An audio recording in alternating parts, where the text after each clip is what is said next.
Bueno, estamos probando aquí en Instagram para poder hacer la conexión.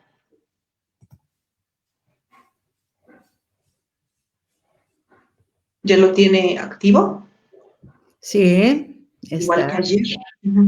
Porque no me aparece como activa para poder invitar. Ah, tú dices en Instagram. En Instagram, sí. Está bien. Uh-huh. Un momentito.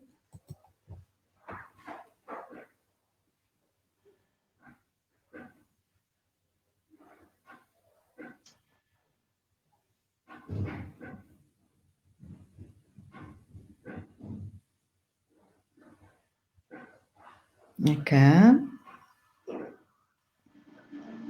¿Qué tengo que hacer ahora, Hilda? Acá. Aquí está ya, yo ahorita mando invitación. Ok.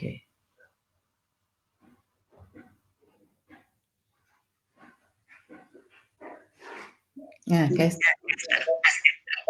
Si gusta para que no le regrese, ya le estoy bajando yo todo.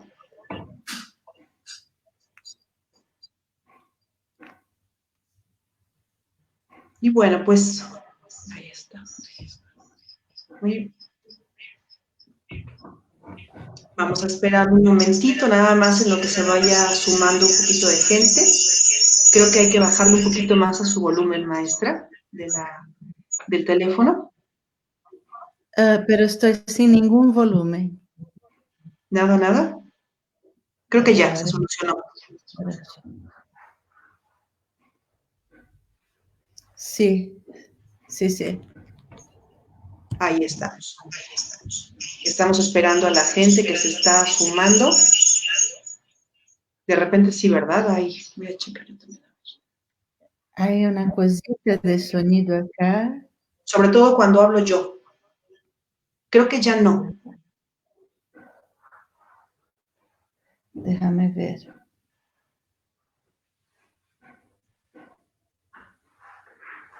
No sé cómo bajar más que esto. Yo creo que ya está. Sí, Sí, bueno. porque estaba como zumbando y ahorita está el pequeño regreso. Estamos saludando a toda la gente que se está sumando a través de Instagram. Muchas gracias por estar pendientes, jóvenes músicos, directores, pues mucha gente que está muy atenta. Vamos a esperar unos cuantos minutitos. También a la gente que está sumándose a la transmisión en Facebook. Es mínimo el retorno, pero no hay mucho problema, maestra, no se escucha mucho.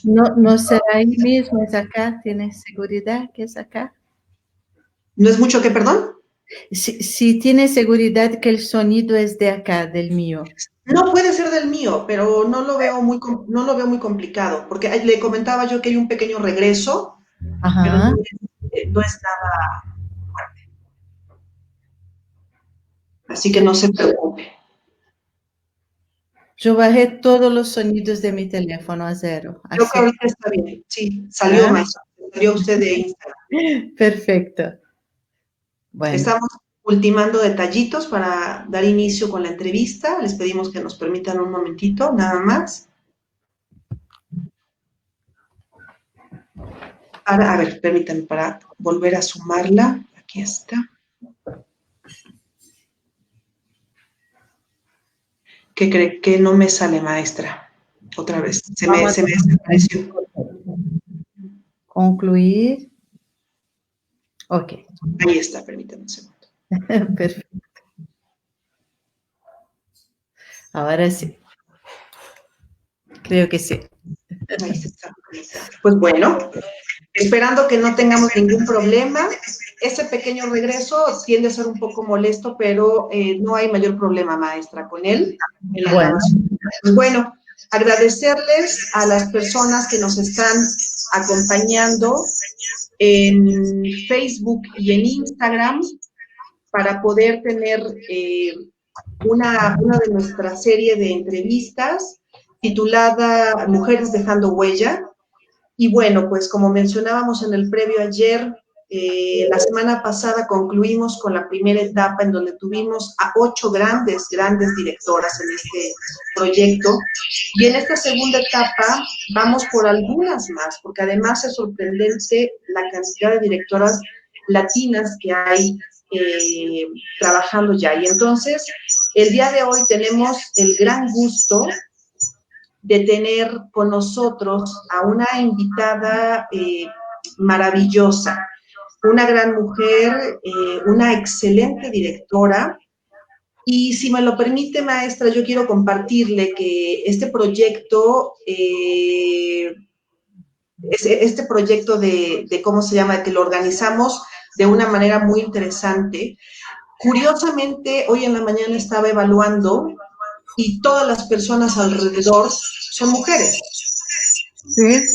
La persona que hace el diseño del cartel es mujer.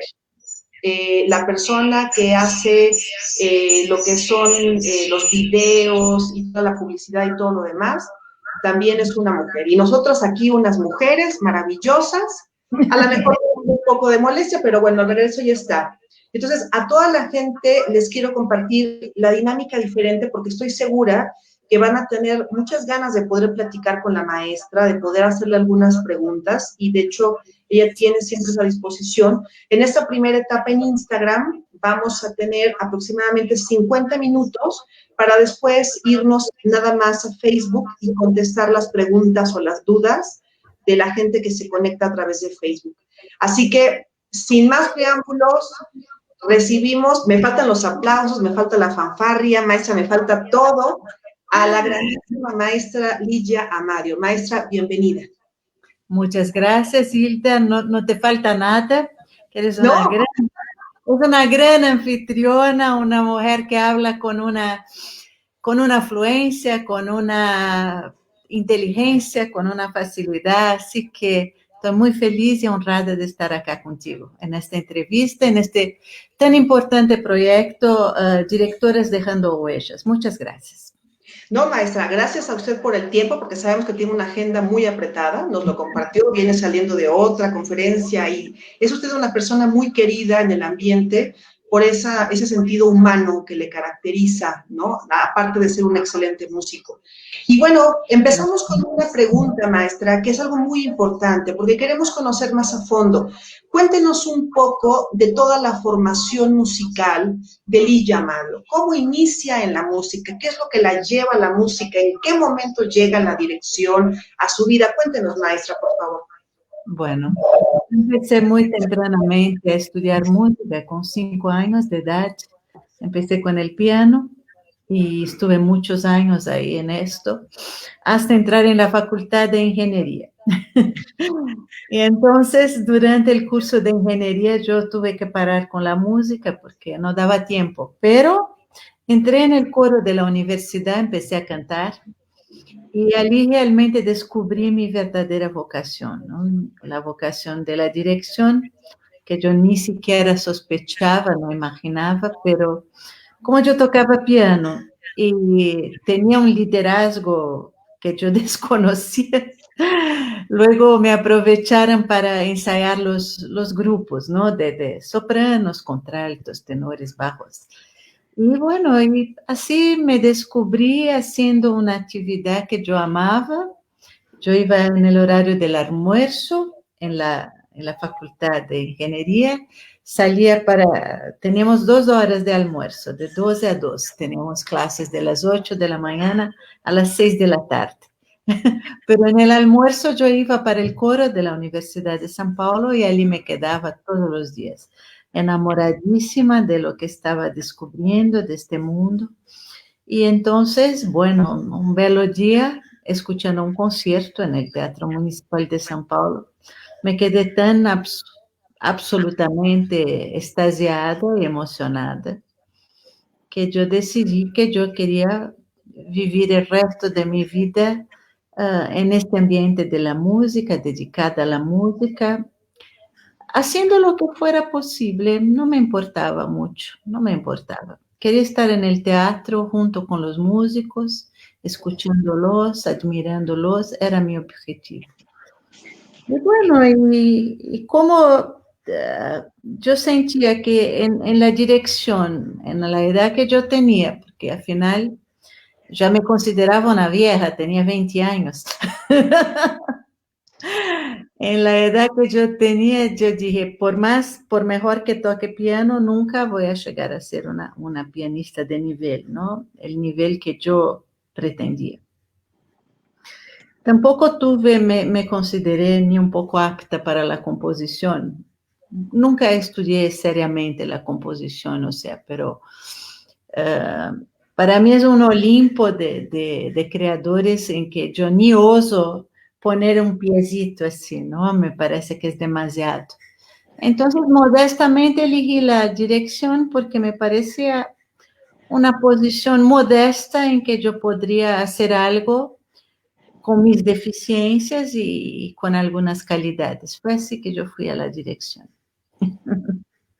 Y así llega usted a la dirección. Pero, maestra, tocó dos puntos bien importantes, ¿no? El primero, porque a mí se me hace muy curioso, usted inicia en la música a muy temprana edad, ¿no? Sí. Desde pero ¿qué pasa entonces? ¿Por qué la ingeniería? O sea, ¿qué pasó en la vida de Lilla para que se fuera primero por la ingeniería y después voltear a la música ya como Bueno, de manera profesional? sí, bueno, en nuestra generación, o sea, en el ambiente que yo viví, la música o las artes no eran consideradas como medios de vida, eran considerados como hobbies, ¿no? Podríamos tener un hobby de pintar, un hobby de tocar piano, un hobby, pero no se pensaba esto en las familias en general, o sea, la profesión que vas a tener. Y yo como tuve mucha influencia de mi padre también, que era un hombre muy ligado a la creación mecánica y de la ingeniería, entonces yo pensé que, y yo tenía mucha facilidad y amo las matemáticas, la física, todo eso. Entonces yo elegí como profesión la ingeniería. Pero durante el curso me di cuenta que no, esto no me alimentaba el alma, quiero decir, ¿no? Esto me dejaba absolutamente frustrada. Yo me sentía nadie, o sea, yo me sentía que no podría pasar el resto de la vida dedicada a algo que yo no amaba absolutamente. Y la música era algo que yo realmente amaba, ¿no? Realmente podía pasar todos los momentos de mi vida relacionada a la música. Entonces, concluí el curso de ingeniería por estos mandatos, ¿no? Que uno tiene psicológicos, que tiene que concluir todo lo que hace, ¿no? Entonces lo concluí, aunque en el tercer año yo ya había decidido que quería ser músico. Quería dedicarme a la música, ni sabía si iba a ganar plata o si iba a poder trabajar en esto. Yo no tenía ni ambición ni mucha esperanza de nada, pero no podía ser diferente, ¿entiendes? Yo quería dedicarme a algo que yo amaba, era eso. Que eso es algo muy interesante, ¿no? Para los jóvenes. Pero una cuestión que se me hace muy interesante, maestra, porque aparte nosotros, al menos en México, observamos mucho la salida de los músicos, o sobre todo en la parte de la dirección, para hacer posgrados en otros países, que de igual manera es algo normal, ¿no? Pero en este caso, usted hace posgrados en su país, o sea, parte de su formación base, tanto lo que es licenciatura, maestría y doctorado, todo esto lo hace usted en Brasil. Y Sí. entonces, ¿cómo es esa parte ya cuando la maestra Lilla comienza en la dirección? Ya determina que ese va a ser el camino, hace un análisis que es muy importante que muchos jóvenes músicos lo tengan presente, porque no sé si es un fenómeno general, pero muchos jóvenes entran a estudiar música y consideran que a los 20 años todavía pueden hacer una carrera solística, que es un poco complejo, ¿no? Ya hay una edad en la cual uno tiene que entender que uno tiene que desarrollarse como para instrumentista, etcétera, etcétera. ¿Cómo fue, maestra? Ya cuando usted determina irse a la dirección y empezar a hacer todas esas líneas y toda la preparación que tiene usted con grandes directores, ¿qué es lo que pasa en esa etapa de su vida ya dentro de la dirección? Bueno, yo puedo decir, Hilda, que yo hice lo que pude. Quizás no lo que quise, pero lo que pude. Yo pienso que la gente tiene que estar muy... Bueno, no pienso nada, porque hay gente que sueña y va lejos y hay gente que no sueña y no va a ningún lugar, ¿no? Yo no sé cuál es la regla, ni cuál es la medida para la vida, ni la buena receta, no sé. Para mí, yo hice lo que pude. Yo no tenía condiciones de estudiar en el exterior en aquel momento, ¿sí? Yo tenía una vida personal a sostener, tenía que trabajar. No tenía plata ninguna que me posibilitara ir a hacer un curso en el exterior. Entonces, yo lo hice acá, porque era lo que yo podía. Claro que tuve ganas de ir afuera. Yo, por ejemplo, estudié casi un año de ruso, de que yo quería estudiar en Rusia. Era mi gran sueño, ¿no? Pero en la época, ir a Rusia dependía de que tú fueras ligado al Partido Comunista, y yo no era ligada a ningún partido, ¿no? Y entonces, o entonces tener amigos muy importantes, cosa que yo tampoco tenía. Y tampoco quizás yo no tuviera la capacidad en aquel momento de enfrentar un curso como en un conservatorio en la Rusia, no. Yo hice un excelente curso acá en Brasil, que el Brasil, por suerte, tiene excelentes cursos de música, no es necesario ir a ningún país para estudiar, o sea, uno lo hace por ilusión, por sueño, pero acá no es necesario, tenemos todo, tenemos grandes músicos, grandes escuelas, o sea, no es necesario. Yo hice el curso de graduación en dirección, que fueron 6 años en la Universidad de Campinas. Yo digo, lo que diferenció mi carrera de otros caminos quizás fue la capacidad de estudiar. Yo pienso que esto es lo que diferencia uno del otro, ¿no? O sea, yo tenía y tengo hasta hoy un poco menos porque estoy cansada, pero tenía una inmensa capacidad de estudiar, ¿no? Entonces, digamos, con los años yo fui superando todas las dificultades que yo podía tener en relación a los colegas que habían empezado la carrera más temprano o algo así, ¿no? Yo estudiaba mucho, llevaba mucho a serio y yo nunca hice planes para mi carrera, nunca. Por esto digo, yo no tengo recetas a dar. Hay gente que es muy ambiciosa y dice, voy a hacer esto y aquello y después esto. No, yo no tenía planes. Yo estudiaba y trabajaba, estudiaba y trabajaba. Bueno, toda mi vida fue así. Yo estudié y trabajé. Y me dediqué 200% a los trabajos que tuve y otro tanto, o sea, esta matemática no cierra, ¿no? Una matemática de 400% no cierra, pero es manera de decir. Me dediqué integralmente a toda la parte de estudios e integralmente a todo trabajo que yo tenía. Y sin pretensiones y sin planes. Y claro, yo buscaba posibilidades de estudiar, esto sí. Entonces, todos los cursos que habían, yo los hacía en Brasil, todos los cursos, digamos, de vacaciones, que acá hay muchos y muy importantes, ¿no? Tanto en verano como en invierno, yo hacía todos. Y después, cuando juntaba plata, hacía también en Europa, ¿no? Hice en Italia, en Siena, Academia Chigiana, hice en Hungría, Bela Bartók International Festival, hice en Checoslovaquia 2 años dirección de ópera, hice en San Petersburgo, Rusia, dirección de orquesta. También en Holanda, Kirill Kondrashy Masterclass. Fue quizás el curso más importante de dirección que había en el mundo. Yo fui una de las 8 alumnos, uno de los 8 alumnos, yo era la única mujer elegida para este curso. Dirigimos en el Concertgebouw de Amsterdam, para que tengas O sea, concursos participé de pocos, pero importantes, porque cuando me gradué yo ya tenía 29 años, ¿no? Los concursos iban hasta los 30, entonces, mismo así yo hice unos 3, 4 concursos internacionales, sí. Fíjese que, perdón, maestra, no, discúlpeme, me interrumpí. No, nada, solo digo que iba a decir que en 2 de ellos fui premiada, en los otros no. Okay.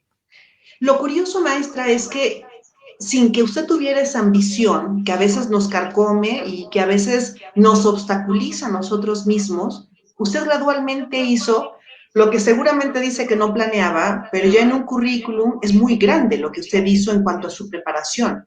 Viajar, hacer muchas cuestiones. Y dentro de toda esta parte, cuando usted empezó a estudiar, ¿ya tenía usted una orquesta a cargo? ¿Ya tenía alguna agrupación que donde usted empezara a trabajar un poco todo lo aprendido, maestra? ¿O fue una época de preparación y preparación? No, para nada. Yo trabajaba con un coro, sí. Trabajaba en coro de la ciudad de Campinas y compartía la dirección con otro maestro. O sea, tenía oportunidad de trabajar un coro, esto sí. Pero en la facultad no, yo me acuerdo, en la facultad era un piano y dirigíamos con alguien de nosotras mismos tocando. Digo nosotras porque éramos todas mujeres en la clase, ¿no? No había hombres en la clase de dirección de mi turma. Habían algunos que entraran, pero luego salieran y al final sobramos 5 mujeres hasta el final de la graduación. Entonces nosotras mismas tocábamos el piano, la reducción de las sinfonías unas para las otras, a veces a 4 manos, y así fue todo el curso. Yo no dirigí ninguna vez una orquesta en el curso, ninguna. No, miento. En el momento de la graduación tuvimos dirigimos una obra en un concierto de una orquesta, al 6º año de estudio. 6º año en periodo integral de estudio. O sea, sí, maestra, perdón. Yo hacía una cosa para aprender a dirigir. Yo iba a ensayos de maestros experientes, que es lo más importante, que nadie va. Yo me asombro siempre que no hay un alumno en un ensayo. Esta gente no va a lograr nada, seguro. Disculpa que diga así con tanta crueza, ¿no? Pero los ensayos de los maestros experientes es que son las grandes clases para los directores, para los alumnos que quieren ser directores. Ahí está la gran escuela. Claro, sí, y lo que usted dice es como un panorama bien curioso, porque muchos han tenido la gran suerte de tener orquestas en las mismas escuelas para poder practicar, pero pues en este caso, como usted dice, a trabajar con un piano, que a veces ya es difícil para los directores, maestra, pero después de toda esta parte formativa suya, ya cuando empieza a tener como un trabajo más constante, vienen los reconocimientos, ¿no? Vienen aquellos importantes reconocimientos a la gran labor que usted va dejando, pero hay uno en particular que me llamó mucho la atención porque se menciona que en 30 años no había habido una mujer que lo ganara, ¿no? Este premio, y sin embargo, usted lo gana en Tokio. Platíquenos un poco sobre este reconocimiento, maestra, y sobre esa parte tan importante en la que usted empieza a recoger un poco, a cosechar los frutos de esa parte formativa. Bueno, este concurso en particular, MINON, llamaba MINON, International Music Competition for Conductors. ¿Sí? E era um concurso muito importante, acho que ainda existe até. Cada 3 anos, perdão, empecé a falar em português. Sí.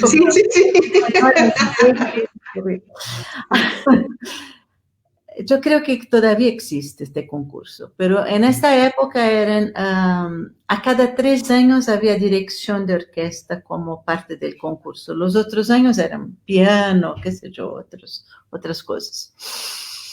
Y era un concurso tan importante que era si había una primera selección con videos, currículum, etc.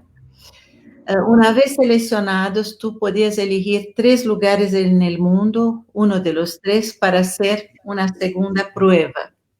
Yo elegí San Francisco en Estados Unidos. Uno era San Francisco, otro era Tokio y otro era Bruselas. En la época elegí San Francisco.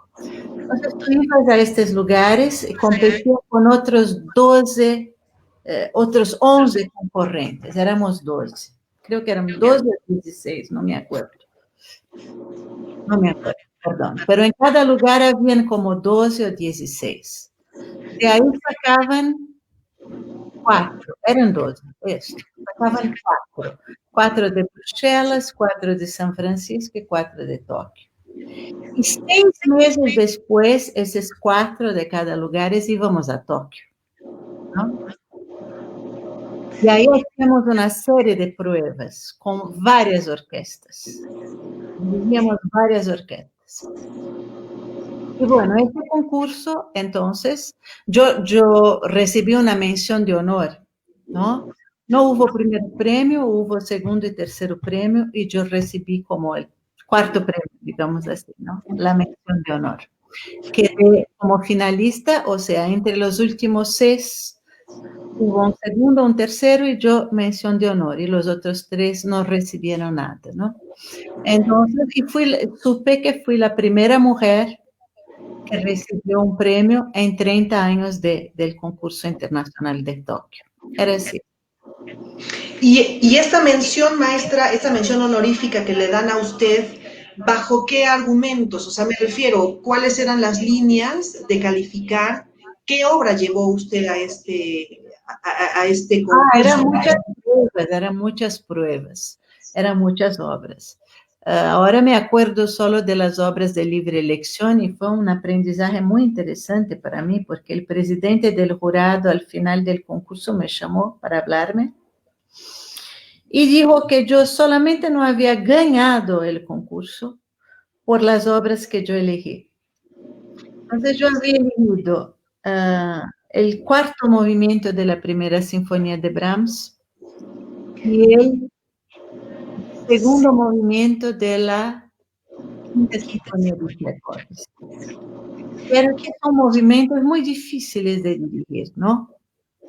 Entonces, este señor, este maestro me dijo así, si tú hubieras elegido quizás el segundo y el cuarto de Tchaikovsky, tendría ganado. Pero con la primera de Brahms es imposible. ¿Por qué? Porque los 20 jurados, que eran 20, tenían opiniones muy concretas y muy sólidas sobre la sinfonía de Brahms. Cualquier otra versión sería insatisfactoria. Este fue un gran aprendizado para mí sobre los concursos y sobre qué presentar en los concursos. Porque ningún profesor habla de esto para un alumno, ¿no? Yo muchas veces hablé no tuve casi alumnos, tuve pocos, pero para mucha gente yo hablo abiertamente, doy esta interesantísima información. Es muy importante lo que se elige en un concurso. Es casi mitad del camino o más. Hay que elegir obras que tengan ciertos efectos que impresionen, pero que no sean obras absolutamente del repertorio más fuerte, porque estas obras son muy conocidas y además para esta gente, estos jurados, que son músicos importantísimos. Entonces, que tienen opiniones muy fuertes sobre estas obras. Nadie nunca los va a satisfacer, ¿entiende? Esta es la cuestión. Pues un consejo muy, muy importante para todos aquellos jóvenes que están ahorita entrando en el mundo de la dirección y que vayan los concursos, los diplomados, son una parte muy importante, maestra, y gracias por compartirlo definitivamente. Porque sí, en un jurado definitivamente lo que cuenta es la percepción del jurado. Y eso no determina ni algo bueno ni algo malo, simplemente es una percepción. Mi pregunta sería, maestra, este premio y todos los reconocimientos fuertes que tiene usted, llegan después de ese bagaje grandísimo que tiene de titularidad en muchas orquestas, llega durante, porque a mí me sorprendió muchísimo, ¿sí? Esto fue en 1987, creo. No, yo era una estudiante. Esto llegó, yo tenía 30 años, qué sé yo. Yo era recién formada. Y entonces después empieza toda la titularidad de muchas orquestas que usted tuvo y que ha tenido en su camino, en el mismo Brasil, en Argentina. Cuéntenos un poco de cómo llega a todas esas titularidades, maestra. Mira, Hilda, como te dije, yo nunca busqué nada, absolutamente. Tuve una gran suerte y Dios me dio muchas bendiciones en la vida. Y todo me llegó por mi trabajo solamente. Por ejemplo, cuando empecé a dirigir la Sinfónica Nacional. Bueno, primero, mi primer trabajo con una orquesta profesional fue como asistente por un año en Brasilia de la Orquesta Sinfónica del Teatro Nacional Claudio Santoro. ¿Por qué yo fui invitada ahí como asistente? Porque la maestra, que era la directora de la orquesta, una cubana, Elena Herrera, fue mi profesora en un curso de verano. Así de sencillo. Entonces me invitó a mí y a un otro alumno para sermos sus asistentes, ¿no? Por medio de ella también tuve mis primeras experiencias internacionales y fui a dirigir en Cuba. Dirigí muchas veces en Cuba. Y en otro curso de vacaciones, como digo, todos los cursos son muy importantes, ¿no? También importantes para que te vean cómo trabajas, esto quiero decir, ¿no? No para que te vean tu apariencia, para que vean el músico que tú eres, ¿no? Porque es la única manera de dirigir una orquesta son en los cursos, cuando somos estudiantes. Yo nunca dirigí una orquesta en la facultad, como te dije, ¿no?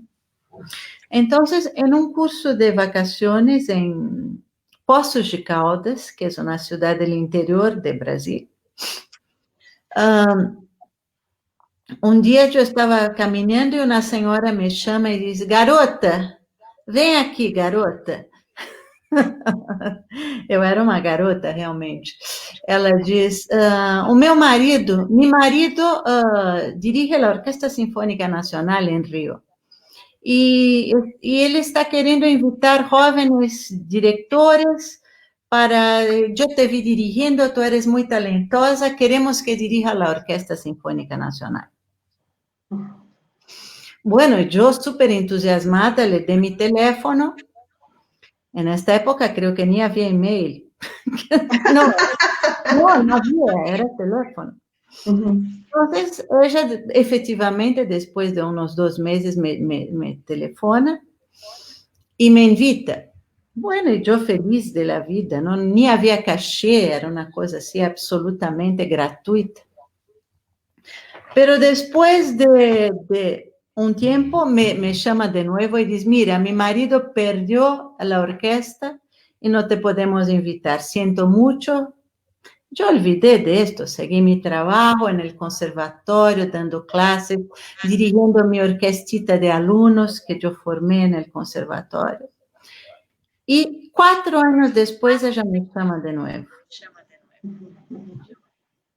Y ahí hago un concierto con la Sinfónica Nacional y fue maravilloso y todo bien.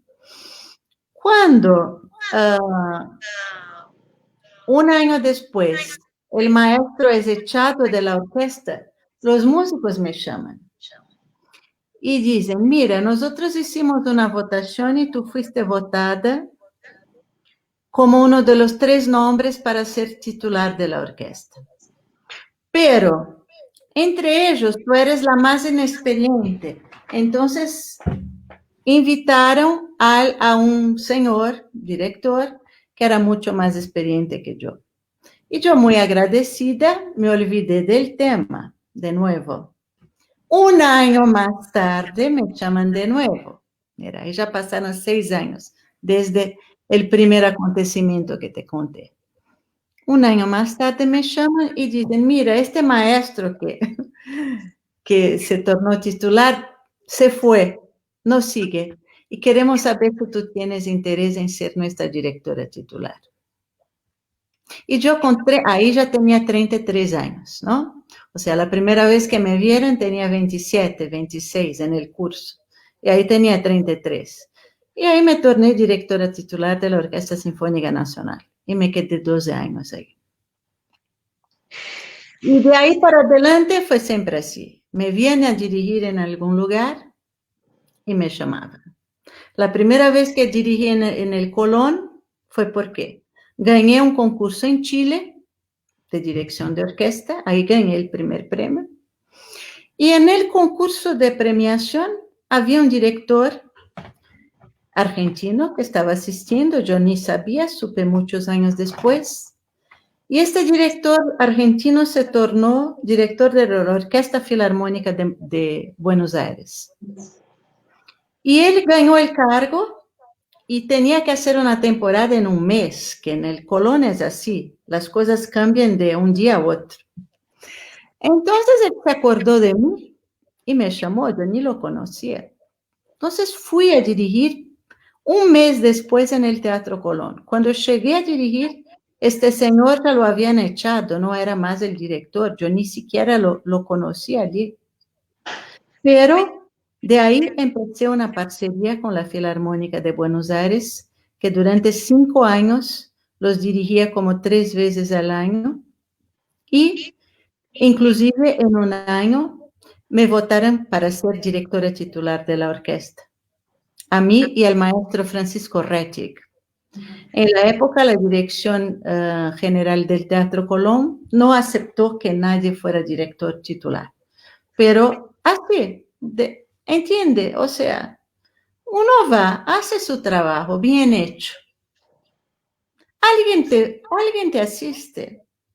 Alguien se va a acordar cuando es bien hecho. Claro. Cuando es mal hecho también nadie se olvida. Entonces, mi vida fue siempre así, una cosa me llevó a la otra, que llevó a la otra, que llevó a la otra, que llevó a la otra.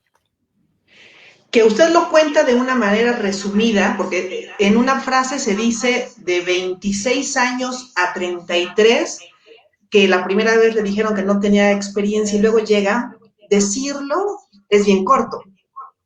Vivirlo, analizarlo, canalizarlo de manera correcta y prepararse, eso es una cuestión de mucho trabajo, que desde luego ha sido un parteaguas en su vida y que por eso es una persona aplaudida como directora, reconocida dentro de las mejores directoras del mundo. Y eso no lo digo yo, eso está abierto. Y esa es la verdad, maestra. Pero lo que me da mucha curiosidad es ver esta filosofía que usted tiene en cuanto a lo que es su vida y que se ve reflejada en todo su contexto profesional. Porque efectivamente, cuando uno ve dirigir a Ligia Mario, tiene una personalidad muy diferente a cuando platicamos con ella. Ella es una mujer, yo considero, muy con los pies puestos en la tierra y con una filosofía de vida muy particular, que a fin de cuentas ese tipo de ideas les dan a uno la tranquilidad y la oportunidad de crecer sin importar las adversidades. Maestra, claro, maestra, yo le quiero hacer, a ver, vamos a hacer una especie, no de juego, pero a mí me encantaría saber, si usted pudiera quitar el papel y digamos que ahora se encuentra dentro de un público conocedor, no es Ligia Mario, ¿qué podría decir esa persona sobre Ligia? ¿Qué es lo que caracteriza a Ligia en la batuta? ¿Qué es lo que le ha gustado a la gente en relación a esa forma tan fascinante, la personalidad, la preparación? ¿Cómo podría usted definir a Ligia en la dirección, si no fuera Ligia? Si yo fuera yo, por mí hablaría muy mal de mí, así que no soy la persona más indicada. Sí, ni me soporto ver en un video ni nada de esto, ¿no? Yo soy muy exigente y yo estoy muy abajo de mis expectativas. Prefiero no hablar de mí misma. Ahora, yo ni entiendo por qué el público me brinda con tanto amor, con tanto cariño, con tanto respeto, a veces hasta con devoción, ¿no? Yo no sé, yo creo que es sencillamente porque me pongo como a disposición de una energía superior, ¿no? O sea, como instrumento, no somos nada más que esto, ¿no? Nosotros no somos nada. Entonces, quizás la gente sienta este canal que somos de una energía que es mucho superior a nosotros, ¿no? Indudablemente, si puedo hablar de una cosa que hay en mí, que puedo considerar una calidad, es la honestidad musical. Y esto creo que ya la gente lo siente, ¿no? La honestidad musical me parece fundamental en un artista. O sea, que él realmente sienta lo que hace con mucha pasión, con mucha entrega, con mucha honestidad, con mucha profundidad, con mucho estudio. Y esto la gente lo siente. Es imposible, qué sé yo, creo que sí, ¿no? Creo que esta honestidad delante de la música, ponerse como un servidor del arte, como un mero servidor, creo que la persona sensible se deja llevar y navega junto con nosotros en esta grande arte que es la música. Yo creo que es eso. Esa es una muy buena reflexión, porque efectivamente hay energías muy particulares y esas energías transparentes son las que conectan fácilmente con la gente. Y esto es algo que uno trabaja, porque es una forma de vida, definitivamente es una forma de vida, es una forma interna de manejar la vida, de entender con filosofía muchos nos, muchos sís, etcétera, etcétera, y eso se ve reflejado. Y entonces, maestra, regresando un poco a toda su experiencia musical, me llama mucho la atención esta cantidad inmensa que tiene usted de grabaciones, que es también una parte muy importante, plasmar en un disco el trabajo de una orquesta con la batuta de un director en particular, es una prueba que queda a lo largo de los años y que la gente puede disfrutar. Y ya los musicólogos, los especialistas pueden hacer un análisis de las batutas, de quién, etcétera, etcétera. Pero cuéntenos un poco cómo empieza a hacerse estas grabaciones de los discos, maestro. Y aparte tiene discos con música brasileña, que eso es muy importante también. Eso es lo más importante, que trabajemos las músicas nacionales, ¿no? De nuestros países. Esta es la parte realmente más importante de mi actuación y de la actuación de cualquiera como músico. Yo no creo que grabé muchos CDs. Te agradezco por la mención, pero yo grabé 11, creo, 11 CDs y 5 DVDs. Yo considero que sean pocos, pero me dio un trabajo loco. Es un trabajo insano muchas veces grabar un CD, ¿no? Es principalmente porque yo participé de las ediciones y esta es la parte más larga y penosa, ¿no? Pero yo empecé con la Sinfónica Nacional, ¿no? Y fueron mis trabajos más importantes con la Sinfónica Nacional de Brasil. Yo ofrecí al Ministerio de Educación una serie de grabaciones sobre la historia de la música brasileña. Y era para hacer como 10 grabaciones, pero bueno, terminó mi turno en la Sinfónica Nacional después de 12 años y habíamos hecho 5 grabaciones, porque las hice en 4 años, alguna cosa así, al final. Y con esta colección Música Brasileña en el Tiempo, que tengo mucho orgullo de esto, en la verdad, de haber hecho, aunque fue muy sufrido, porque quedó registrado para muchos alumnos de las escuelas públicas y para mucha gente que hasta hoy investiga esto, un panorama general de la historia de la música clásica, entre comillas, no brasileña, de la música de concierto, erudita, como quieran llamar. Y esto fue realmente, creo que, de las cosas más importantes que yo hice en la vida, si yo hago una mirada retrospectiva, ¿no? O sea, porque dejé una herencia de un conocimiento para la gente, un conocimiento que es lo más importante para una cultura de una nación, el conocimiento de su propia cultura, ¿no? Esta manía que tenemos en muchos países, ¿no? De considerar siempre lo que está afuera más importante que nosotros, es una visión absolutamente colonialista, ¿no? Todavía nos portamos como si fuéramos las colonias de Portugal, España, Inglaterra, Estados Unidos. Hoy somos colonias de Estados Unidos.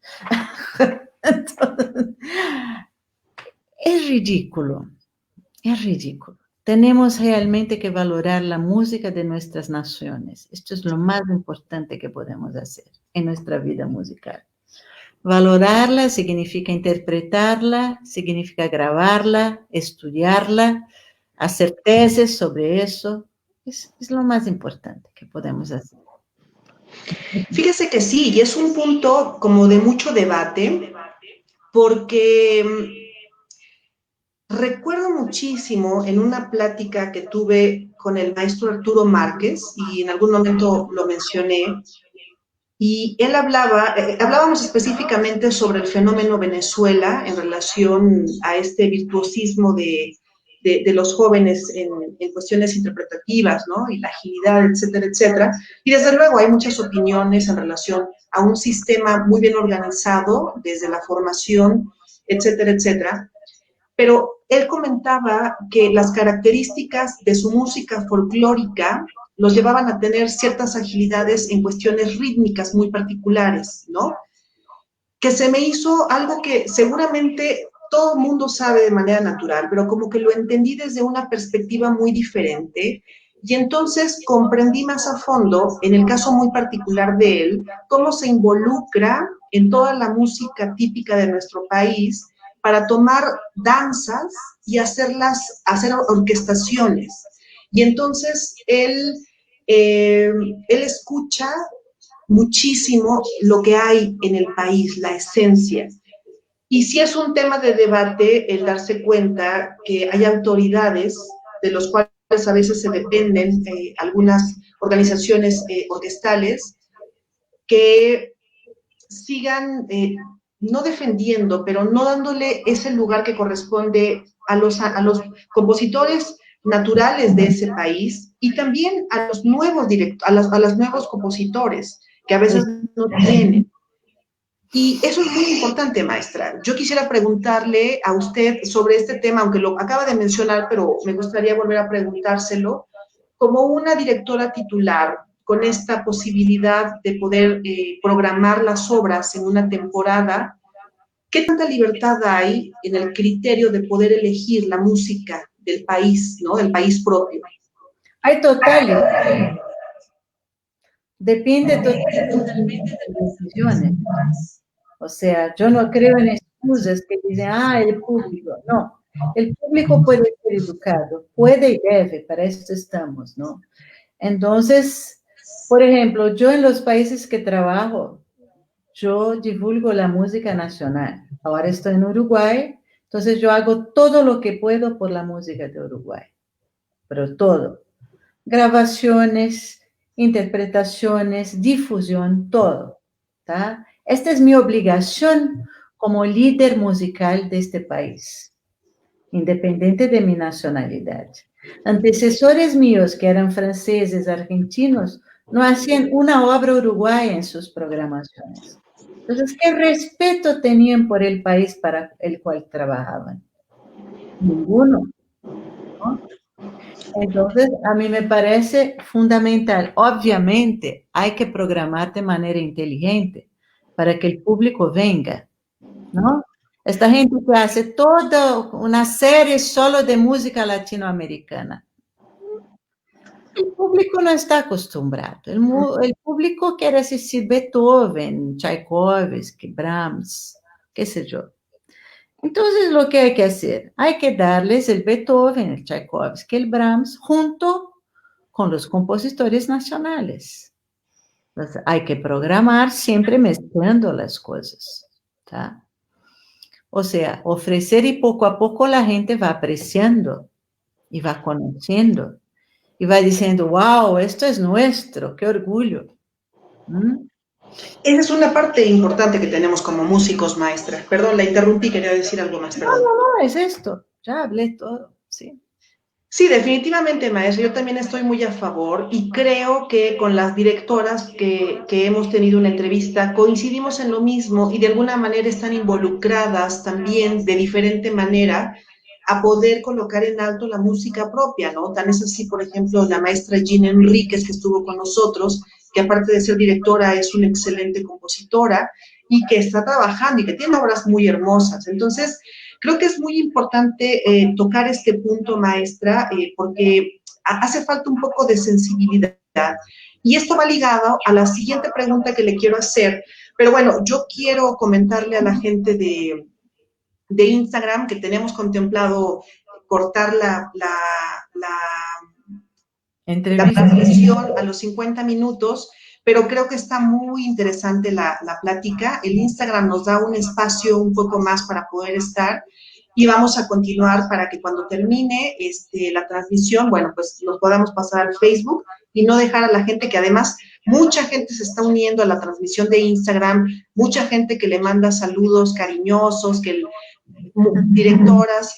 Pregunta, por ejemplo, Glass Marcano, que es una directora joven de Venezuela, que estuvo con nosotros, maestra. Ella dice que si puede hacer una pregunta, desde luego que sí, Glass, las puedes hacer ahorita por Instagram, adelante, y también las podemos llevar a cabo en Facebook, porque esta joven directora que yo le comentaba que había entrevistado, tiene como una aportación muy interesante de todo lo que es el sistema de orquestas en Venezuela, que además usted ha estado presente ahí. Tiene una Sin, hermosa grabación con ellos. sin duda, soy muy grata a Venezuela porque estuve estudiando durante estos cursos importantes de vacaciones que dije, ¿no? Yo estuve estudiando 3 años en Venezuela por 2 semanas a cada año en este curso latinoamericano para jóvenes directores de orquesta. Era una iniciativa de la Organización de los Estados Americanos y éramos becados uno de cada país. Y yo tuve el privilegio de recibir todo lo que estos enseñamientos tan importantes en Venezuela, ¿no? Es un país que admiro muchísimo y que quiero mucho. Y también tuve una oportunidad una vez de dirigir la orquesta Teresa Carreño, esta orquesta juvenil absolutamente increíble, maravillosa. Primero me habían invitado para la Simón Bolívar, pero allá habían muchos cambios, así cuando la Simón Bolívar tenía que ir repentinamente a una gira a Europa o cualquier cosa. Entonces me llamaron para esta otra orquesta y fue una experiencia lindísima realmente. Son extraordinarios. El trabajo que se hace en Venezuela es extraordinario. Pero ¿cuál era la pregunta? Bueno, Disculpe. estamos esperando la pregunta. Nosotros sigamos aquí porque vuelve a mandar el mensaje de que fue a verla cuando usted fue a Venezuela. Aquí está. Dice que si podría darles nuevamente el consejo para los concursos. Dice que anteriormente no se escuchó muy bien. Entonces, maestra, porque ella es una Bueno, mujer que promete mucho en Venezuela. es muy importante elegir bien las obras con que se presenta en un concurso. Esto es importantísimo. Obras que son muy clásicas dentro del repertorio, los jueces tienen posiciones y opiniones muy sedimentadas sobre estas obras. Entonces, ni que baje cara y acá y dirija, quizás no les convenza, ¿entiende? O sea, además nosotros, jóvenes directores, cuando somos jóvenes directores, no nos podemos comparar con las grandes interpretaciones de los grandes maestros del pasado, ¿no? Y esta gente escuchó, toda esta gente, Furtwängler, Cobham, Karajan, Celibidache, etcétera, Toscanini, o sea.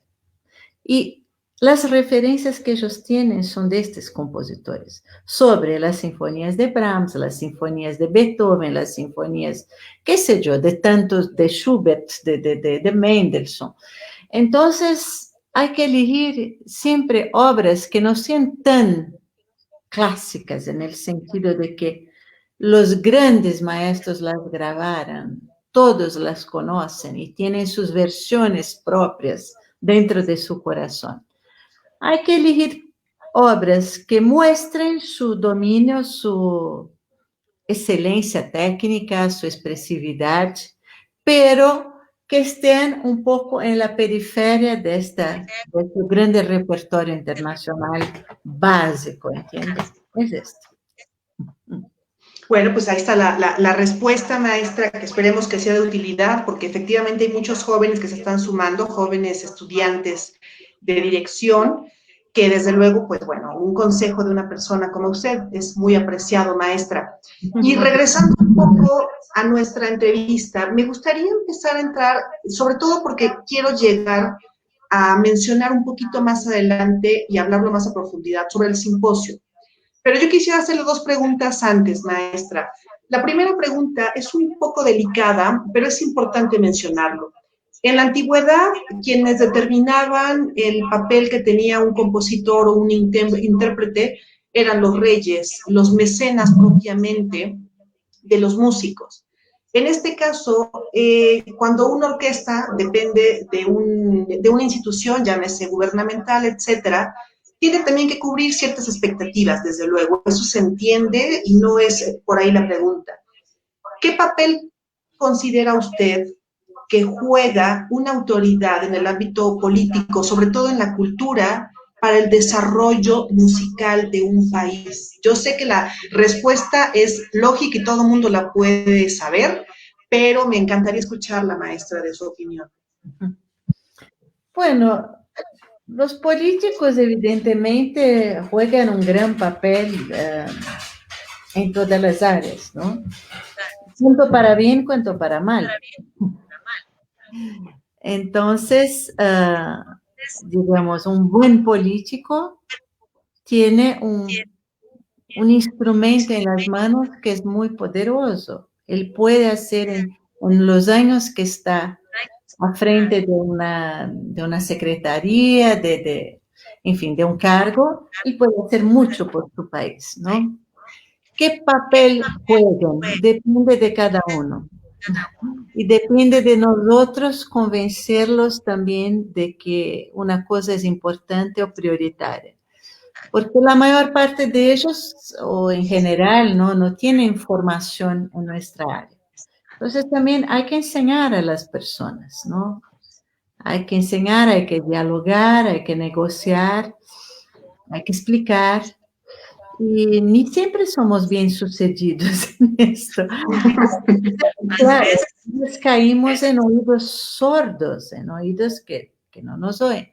Pero es nuestro papel como líderes musicales de las ciudades, de los estados, de las provincias, de los países en que trabajamos, establecer ese diálogo y hacer que, cuando no se tienen las condiciones, ¿no? A veces se tiene y ni hay que conversar sobre esto, pero cuando no se tiene, hay que conversar e intentar convencerlos, ¿no? Yo, por ejemplo, cuando trabajé en Mendoza, por la segunda vez en Argentina, tuve que lidiar con un problema muy serio, que la orquesta se extinguía, porque cada día había menos músicos y no se contrataban otros. Entonces, primeramente yo empecé un diálogo muy fuerte con el gobierno, todos nosotros, yo y los músicos, ¿no? Formábamos un equipo muy unido. Pero no tuvimos buena respuesta. Nadie nos llevaba en serio. Entonces tuvimos que empezar a hacer manifestaciones, tocar en la plaza, delante de la legislatura. Tuvimos que ir a la televisión, a los diarios. O sea, aquello que podía haber sido un diálogo fluido y bueno para ambas las partes tuvo que transformarse en una pequeña guerra. Pero al final nosotros ganhamos, pero a costa de mucho estrés, mucha tensión, mucho sacrificio, mucha tristeza, ¿no? Pero yo logré más 27 cargos para la orquesta. Sí, importante es. Yo y los músicos todos, porque estábamos todos unidos, ¿tá? En esto, en esta lucha. Pero el ideal es que no fuera necesario todo eso, ¿no? El ideal es que pudiéramos conversar y que la gente comprendiera y ya está. Yo creo que lo que usted acaba de decir es muy cierto, porque efectivamente no es una lucha, ni siquiera así se ve, no es una lucha de mucho menos, pero sí es importante. Yo considero que este punto de sensibilidad en relación a que creo que con esta pandemia hemos aprendido que efectivamente el arte es sí o sí una de las fuerzas mayores que puede rescatar de diferentes maneras a la sociedad. Pues eso es indiscutiblemente. Nosotros hablamos de la música porque esa es nuestra área, los pintores, los escritores, etcétera, etcétera, tienen también una bandera muy importante, pero creo que eso es un punto que caracteriza mucho a Ligia Amadio, el hecho de poder decir las cosas, esa sutileza, pero con una verdad dentro muy real, muy importante y con toda esa calma, maestra. Y bueno, perdón que haga yo un pequeño, pero se cortó la transmisión ya en Instagram por el tiempo, lamentablemente, pero ahora estamos ya en Facebook para la gente que nos está viendo y que si alguna pregunta quieren en esta parte que estamos cerrando, una plática además muy, muy amena con la maestra, mucha gente que le manda saludos, maestra, directoras, mucha gente, en verdad, que se le quiere mucho y se le respeta. Así que, bueno, maestra, siéntase usted muy afortunada. Y bueno, pues, y lo es, maestra, porque a fin de cuentas, el platicar con usted y la forma en la que usted percibe la vida pone en evidencia que usted es una mujer coherente con lo que es y con lo que hace, ¿no? O sea, es firme con sus convicciones y eso es muy importante y esa es la gente que trasciende, maestra. Y siguiendo esta parte un poco, a mí me encantaría platicar con usted acercándonos a hablar del simposio. ¿Cómo percibe usted la presencia y los avances? Sabemos que previo a todo este tipo de situaciones de la pandemia, se estaba generando un movimiento muy grande sobre la cuestión femenina, ¿no? El levantar un poco la voz con diferentes manifestaciones y de diferente tipo, aplaudidas, no aplaudidas, eso siempre es así un debate, alguien no puede levantar la voz sin poder generar movimiento.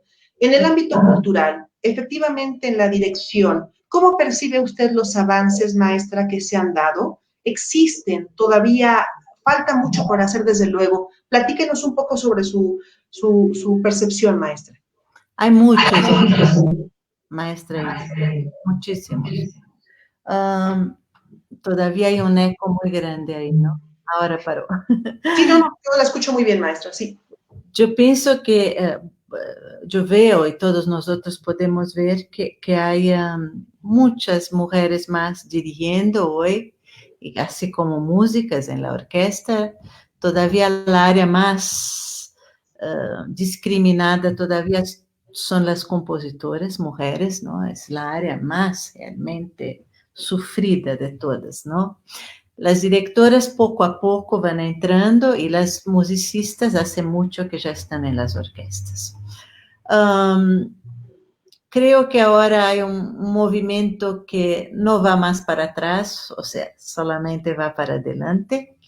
O sea, no será retrógrado más. Las mujeres nunca más van a dejar de participar de estas actividades, nunca más van a dejar de tener espacio, pero todavía falta mucho para la igualdad, muchísimo, ¿no? Pero hay gente proactiva que está trabajando en diferentes áreas, no solamente en el arte, mucha gente que está haciendo grandes labores.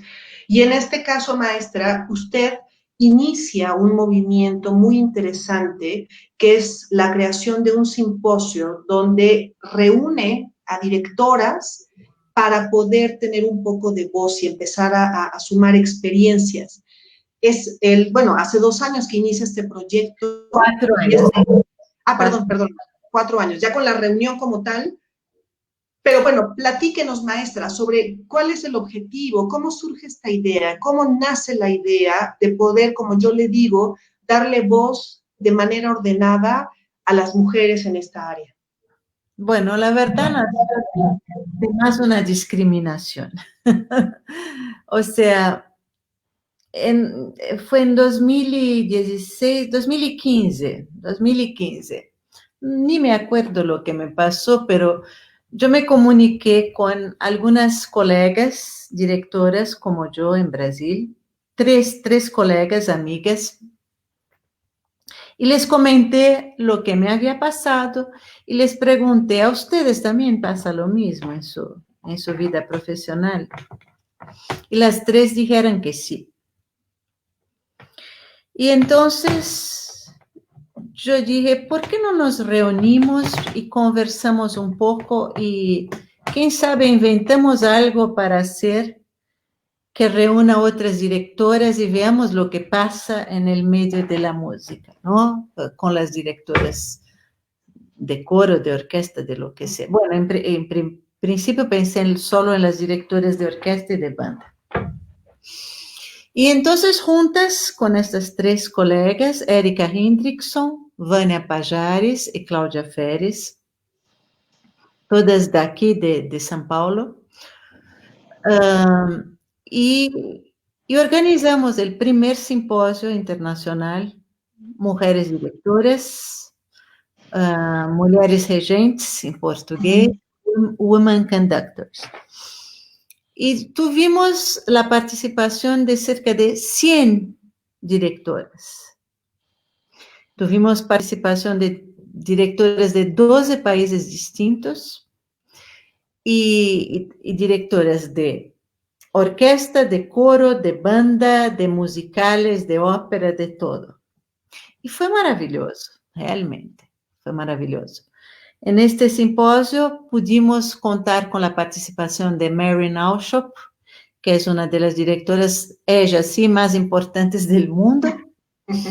Y fue muy lindo todo, ¿no? Y ahí ya marcamos un segundo encuentro, que fue en 2018, que hacemos de 2 en 2 años, que fue en Montevideo, que también fue un gran éxito. Redactamos, o mejor, la Intendencia de Montevideo redactó un documento que se tornó un libro de más de 50 páginas, con todas las charlas del simposio, o sea, está todo registrado, lo que las directoras, los temas abordados, sus colocaciones, todo esto. Y ahora vamos en 2020, no íbamos a hacer porque por la pandemia, obviamente, pero pensamos, ¿por qué no hacer online? Yo pensé, ¿no? Yo dije, ¿por qué no hacer online si todos estamos haciendo online? Entonces, en este preciso momento, estamos organizando el tercer simposio que pretendemos que vaya al aire entre el 17 y el 20 de septiembre. Y desde ya están todos invitados, no solamente directores, pero todas las personas interesadas en el tema de la mujer en la música y de la dirección femenina, digamos, del liderazgo femenino, mejor diciendo, ¿no? Y muy importante, porque además este año, maestra, se suma, pues desde luego, un país maravilloso, no es porque yo sea de aquí, pero México se suma con grandes representantes y que además la intención que usted inicia está abriéndose tanto que posiblemente nos puede dar esa herramienta que necesitamos en México para hacer una gran unión de las directoras, ¿no? Y poder tener una voz y una presencia dentro de las autoridades de mucho respeto. Así que creo que este proyecto que usted inicia de una manera muy interesante, a lo mejor, no más bien dicho, a lo mejor será un proyecto social muy grande donde muchas mujeres van a poder decir lo que les sucede, lo que les acontece, Y esto habla de nueva cuenta esa parte tan humana que la caracteriza a usted, ¿no? Abrir un poco más lo que usted considera que se puede mejorar. Y los tópicos, maestra, varían muchísimo entre cada simposio. Hay una línea muy particular en la cual se rige el simposio para que la gente, como usted dice, está abierto al público, ¿no? No deja de ser una exposición de mujeres directoras. Sí, gracias. Nosotros creamos a cada simposio una serie de temáticas a ser discutidas, ¿no? En este simposio particular, el tercero, la gran temática va a ser políticas públicas para inclusión, para promover la igualdad de la mujer en la música, ¿sí? Entonces vamos a discutir y vamos a invitar políticos y personas del área de las leyes también que puedan orientarnos, que puedan hablar sobre estos temas que nos tocan, ¿no? O sea, por ejemplo, las programaciones de las instituciones musicales. ¿Cuántas directoras participan? ¿Cuántas mujeres son invitadas? ¿Cuántas solistas? ¿Cuántas compositoras? Todo eso tiene que ser discutido. Es lo mismo con la cuestión de problemas de género y de raza, los cupos, ¿no? Por ejemplo, en Brasil, en las facultades. Entonces, se creó una ley de cupos para que personas de una condición social o de una raza o de un color pudieran tener más acceso a la facultad. Mucha gente criticó esto. A mí me parece una cosa maravillosa. ¿Por qué? Porque estas personas realmente no tuvieran las mismas oportunidades que los otros, que los blancos, que las personas de una posición social más alta o cualquier cosa. Entonces, para redimir estas diferencias sociales, para disminuirlas, hay un momento que hay que haber cupos, ¿sí? Tiene que tener más y más personas que representen una colectividad. Y con los años, esta ley de cupos no va a ser más necesaria. Pero en un momento es necesaria. Entonces, algunas cosas como esta tenemos que discutir también en relación al espacio que la mujer puede ocupar. Porque la mujer directora, la mujer compositora, ella no ocupa ciertos espacios no por falta de capacidad, porque no les permiten que entren ahí, no les permiten hacer una carrera. Además, hay otros factores psicológicos también, ¿no? Se educa a la mujer de forma a no tener los mismos sueños. Entonces, pocas mujeres tienen el sueño de ser directora de orquesta. Hoy en día mucho más, porque nos ven a nosotras que logramos.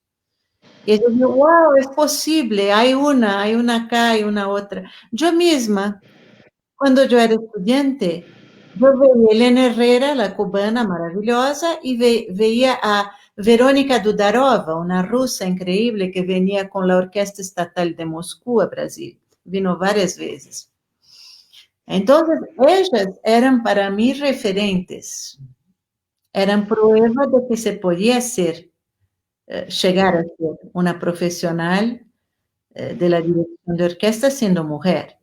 Y pasa lo mismo hoy con las jóvenes que nos ven a nosotros dirigiendo, ellas también se estimulan. Entonces, hay todo un proceso ahí psicológico de educación que tiene que cambiar y que está cambiando, indudablemente. Pero todavía hay mucho que cambiar. Ustedes de México me contaban otro día cómo la situación todavía es muy desigual en México, ¿no? Para las mujeres.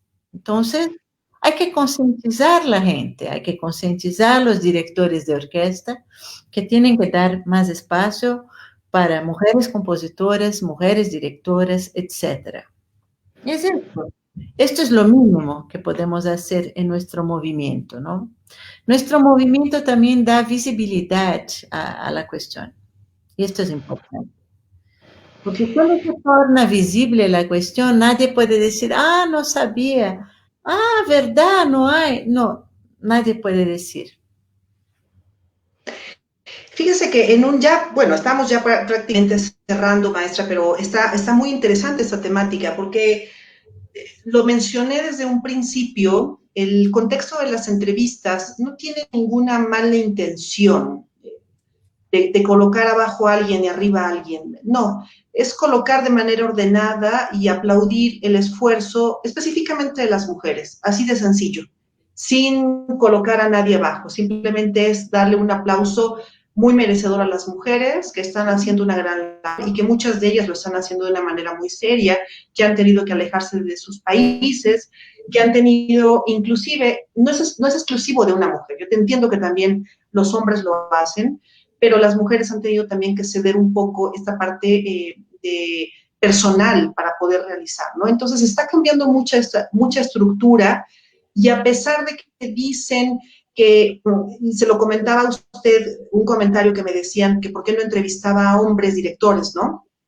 Que para mí sería un gusto enorme, desde luego, porque hay excelentes directores, excelentes músicos, dignos de aplaudir, pero este es nuestro espacio. Este es el espacio para las mujeres, es un homenaje sencillo y creo que este simposio realmente tiene que tener con este momento de usar las redes, tiene que tener esta visión de todo lo que es Latinoamérica y por qué no a nivel mundial, porque además muchos países ya han implementado este tipo de uniones entre directoras, entre vigilar, inclusive lo que usted mencionaba, vigilar el número de directoras que participan en las temporadas, el número de mujeres que están dentro del atril, en una orquesta, o sea, ya están supervisando y nosotros a lo mejor estamos un poquito atrás, pero estamos vigilando también esa parte de una manera ordenada. Así que, maestra, yo quisiera que usted invitara a la gente, ya mencionó la fecha, mencionó la parte de las redes, cómo la gente puede accesar, con qué página, cómo puede llegar a este simposio que además para el público que nos ve en México, en verdad vienen cosas bien interesantes de las directoras mexicanas, que además vamos a aportar nuestro granito de arena a este gran proyecto, maestra. Sí, al contrario. O sea, vamos a tener directores muy importantes de México. Estoy súper feliz, súper honrada por esto, por su participación. Maestra Hilda, yo le voy a pedir que usted divulgue la página que vamos a tener en breve, porque justo en este momento estamos tratando de hacer una nueva website, entonces, pero adelanto que el simposio es de 17 a 20 de septiembre, no hay que pagar nada, la participación es absolutamente gratuita y son todos muy bienvenidos. En breve tendremos toda la programación del simposio. La maestra Cristina Pestana, una excelente directora, compañera aquí en México, ella cubana que estuvo en la reunión, maestra, me pregunta dónde pueden darse a conocer, dónde pueden accesar al libro, donde está el resumen del simposio que usted mencionó anteriormente, maestra. Bueno, yo lo tengo en PDF porque es una publicación de la Intendencia de Montevideo, ¿no? De la Municipalidad de Montevideo, y puedo enviar a quien se interese por. Pueden escribirme a mí, mi email es amadio.ligia@gmail.com y con mucho gusto yo les enviaré esto. Pues bueno, maestra, yo en verdad siempre es un privilegio platicar con mujeres, sobre todo que tienen una gran trayectoria y en este caso con nosotros ha sido el tiempo muy rápido, ¿no? Pareciera que estamos platicando apenas 5 minutos y ya no. Yo creo, maestra, en verdad que después de toda esta recopilación de entrevistas, que además tienen un propósito de verse dentro de un artículo para compartirlo con las universidades, que esa es la idea inicial, de un análisis de qué es lo que pasa con las mujeres, etcétera, etcétera. En verdad es muy importante todo lo que usted nos brindó, nos compartió, esos consejos a los jóvenes músicos. A veces uno muere pensando lo que usted comentaba. ¿Cuál será la receta? ¿No? ¿Cuál será el paso 1, 2, 3 que tuvo la maestra y los voy a imitar? Y usted resumió de una manera muy interesante, donde la vida como tal continúa, o sea, todo tiene un propósito, todo llega en el momento que tiene que llegar, uno tiene que tener la humildad de poder ubicarse en el momento en donde está y esperar con trabajo y dedicación a donde uno quiere llegar. Entonces, son consejos que van muchísimo más allá de una clase de dirección, ¿no? Que a veces no se los dan a uno en un curso y que a veces cuesta caerse, que a veces cuesta frustrarse, que a veces cuesta llorar, etcétera, etcétera, cuando realmente la vida, cuando hay un trabajo serio, siempre va a tener una recompensa, ¿no? Entonces, yo agradecerle, maestra, Jenny Delgado, que nos manda un saludo muy grande, ¿no? Jenny queridísima y sumamente activa, y todas las directoras, Fernanda Lastra, que estaba por ahí, toda la gente que muy amablemente se conectó con nosotros ahorita, decirles en verdad que esta serie de entrevistas son muy importantes que las divulguen, porque es una plataforma para que mucha gente pueda conocer esta labor que se hace. Yo quedo en deuda muy fuerte con usted, maestra, porque a pesar de a pesar de su agenda tan complicada, a pesar de que siempre está con la disposición de darse un tiempo para poder compartir, y además cuando usted me dijo, hagamos una entrevista espontánea, ¿no? Vamos a ver qué es lo que surge, esto da una libertad mucho más grande. Yo le aplaudo, le reconozco, me sumo a esas mujeres que nos alegramos por el éxito de otras mujeres y que nos sentimos orgullosas cuando vemos que una mujer está brillando y que es aplaudida y reconocida sin ese sentimiento de envidia que a veces nos lleva a bloquear. Me da un enorme gusto verla, me encanta verla en sus videos, maestra, porque es impresionante cómo se transforma en cada una de las obras con las que usted dirige.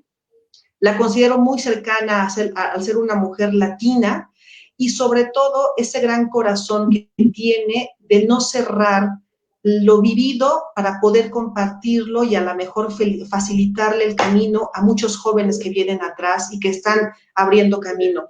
Mi reconocimiento para usted desde México. Sé que ha venido a México, maestra. Sé que ha habido muchas experiencias. Hermosas. Pero yo estuve en Querétaro, en Ciudad de México, en Jalapa, dirigí en todos estos lugares hermosos. Soy muy agradecida a México. Y le pido disculpas si en algún momento alguien ha osado no apreciar, ¿no? El trabajo que usted hace, porque vaya, usted lo dijo, usted es una persona perfeccionista y cuando es en pro y en beneficio de la música, eso es aplaudible. Maestra Lilla, no sé si quiere agregar algo para el público que está aquí. Hay preguntas que desde luego se van a contestar. La maestra Nailce Machado, qué gusto que la vi, que además que veo que está como un brazo fuerte, ¿verdad, maestra, en el simposio de mujeres? Totalmente. La maestra Gina Enríquez, que es la que coloca, bueno, no coloca, nosotros tomamos su hermosa música para darle color a todos los videos que presentan a las grandes directoras, a toda la gente que en verdad se están sumando y que estuvieron durante esta transmisión, agradecerles. Y maestra, algo que quiera usted comentar al final, algún comentario, alguna reflexión. Bueno, lo único que quiero comentar, primero agradecer a todos que tuvieron la paciencia de estar acá escuchándome a mí.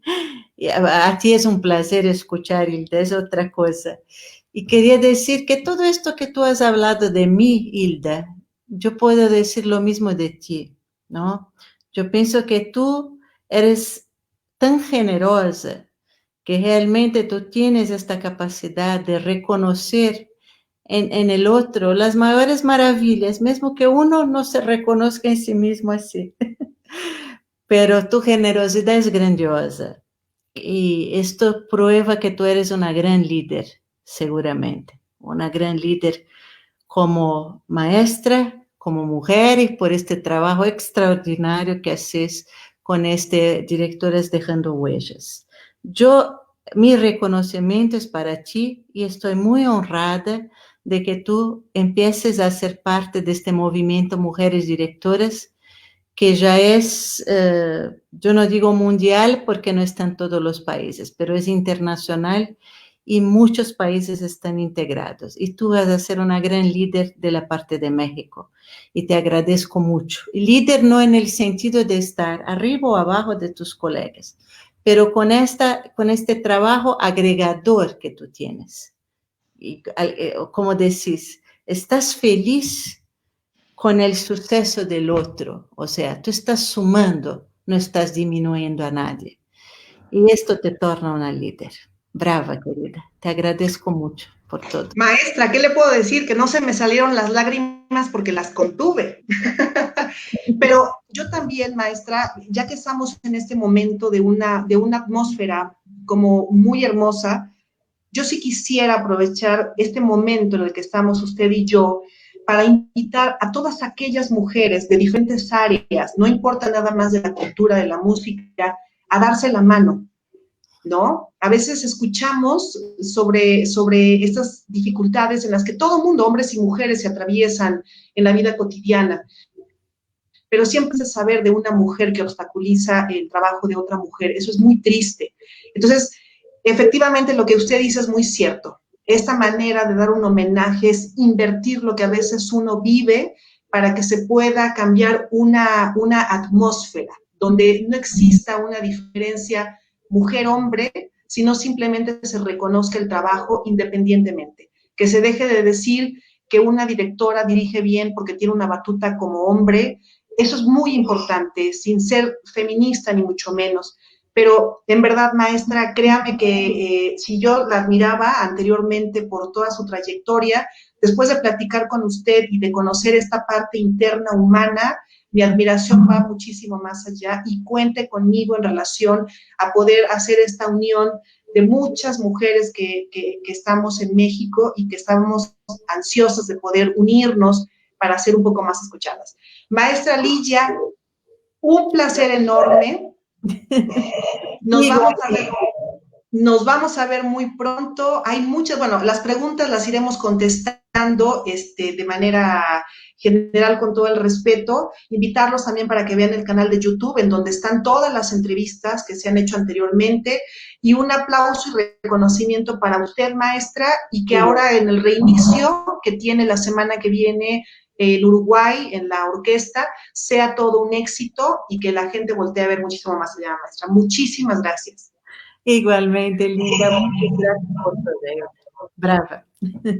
Gracias, maestra. Nos quedamos usted y yo un momentito y nos despedimos de todas las personas. El próximo jueves, maravilloso, regresamos a México con una directora y luego nos vamos a Venezuela con una gran directora que ha dejado escuela y que ahora radica en España, ya les iré diciendo. Y bueno, muchas sorpresas más. Así que muchas gracias a toda la gente.